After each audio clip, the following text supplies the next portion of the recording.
I'm Michelle Mikes, the K-12 Mathematics Supervisor for the Cobb County School District. Our district is committed to helping students succeed, and you as parents are an integral part of this process. To help keep you informed about what your child is learning in our math classrooms, we are excited to provide you with these informational videos on concepts taught throughout the school year. Thank you for taking the time to discover ways to support your students' learning. Welcome to the 4th grade Unit 3 parent video. My name is Angela Mack and I am an academic coach at Hendricks Elementary. Today we are going to discuss the components of the 4th grade math unit, which focuses on equivalent fractions. Here is the concept map that shows the main topics for this unit. In this unit, students will explain why two fractions are equivalent, recognize and generate equivalent fractions using visual models and equations, compare two fractions using visual models or benchmark fractions, and solve multi-step word problems with whole numbers. Let's begin by zooming in on recognizing and generating equivalent fractions. During this unit, students will discover that equivalent fractions are fractions that represent the same amount using different numerators and denominators. To do so, students can use various strategies. Let's start by using fraction towers. If a student is asked to find equivalent fractions for 1/2, the fraction tower pieces can be used to find fractional parts of the same size that can be put together to make 1/2. A given number of thirds cannot be used to make 1/2. However, 2/4 is equivalent to 1/2. Fifths cannot be used to make 1/2, but 1/2 can be made with sixths. 3/6 is equivalent to 1/2. 4/8 is equivalent to 1/2. 5/10 is equivalent to 1/2, and 6/12 is equivalent to 1/2. By using the fraction towers, students can see that 1/2 is equivalent to 2/4, 3/6, 4/8, 5/10, and 6/12.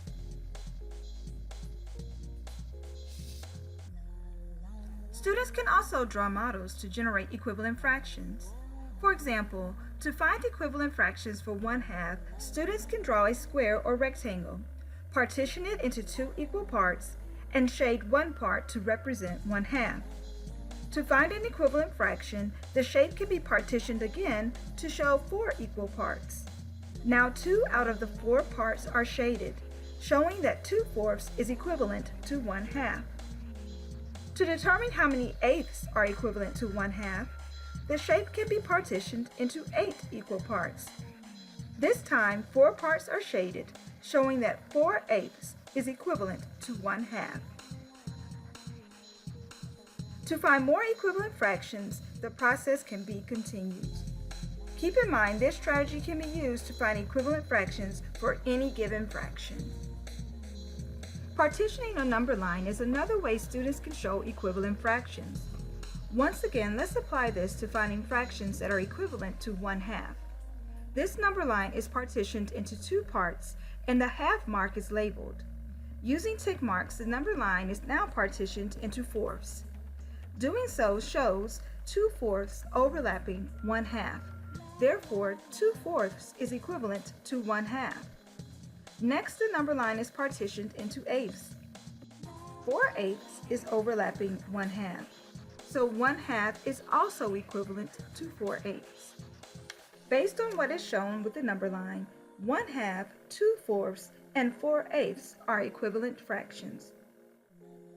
Please note, when drawing models and using number lines to find equivalent fractions, students must use accurate partitioning skills to show equal parts. Finally, students can use equations to generate equivalent fractions. Through exploration with fraction pieces and model drawings, students will eventually discover that multiplying a fraction by a whole number, such as 4/4, as shown in this problem, can result in finding the equivalent fraction of a given fraction. Next on the concept map is explaining equivalent fractions. As you have seen, various strategies can be used to generate equivalent fractions. Partitioning the whole into more parts may change the look of the visual model, but it does not change the value. When modeling and explaining equivalent fractions, students must understand that equivalent fractions have the same value when referring to a whole of the same size. If the whole is not the same size as shown here, then the parts will not represent the same. For instance, 1/4 of this area model is smaller than 1/4 of this area model. Therefore, 1/4 of this drawing is not equivalent to 1/4 of this drawing. Now let's focus on comparing two fractions. Students will use the symbols greater than, less than, and equal to compare fractions. To determine which symbol to use, students may use any of the previously mentioned strategies: fraction pieces, area models, number lines, or equations to make models of the fractions that are being compared. For instance, when comparing 1/3 and 2/4 with fraction pieces, students should show each fraction with the appropriate amount of fraction bars. Finding common fraction pieces that can be used to represent each of the fractions being compared will assist with this task. Through exploration, students should be able to determine that 1/3 is equivalent to 4/12 and 2/4 is equivalent to 6/12. 4/12 is less than 6/12. Therefore, 1/3 is less than 2/4. Area model drawings is another strategy that can be used to compare fractions. To start, students can draw an area model to represent each fraction.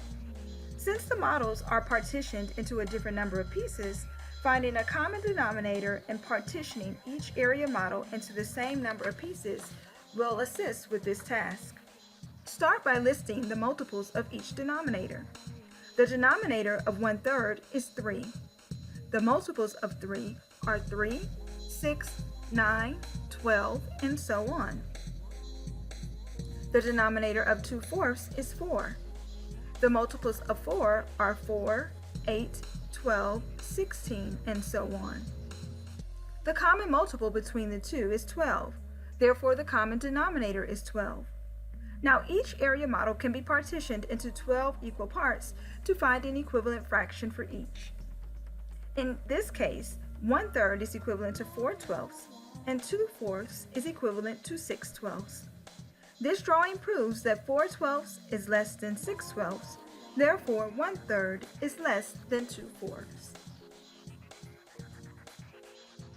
Students must also be able to compare fractions by using a benchmark fraction, such as 1/2.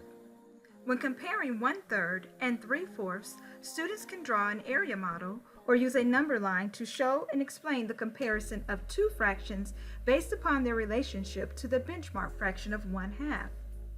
On the number line here, you can see where 1/3 is placed, and you can see where 3/4 is placed. Based on what you see, you know that 1/3 is less than 1/2, and 3/4 is more than 1/2.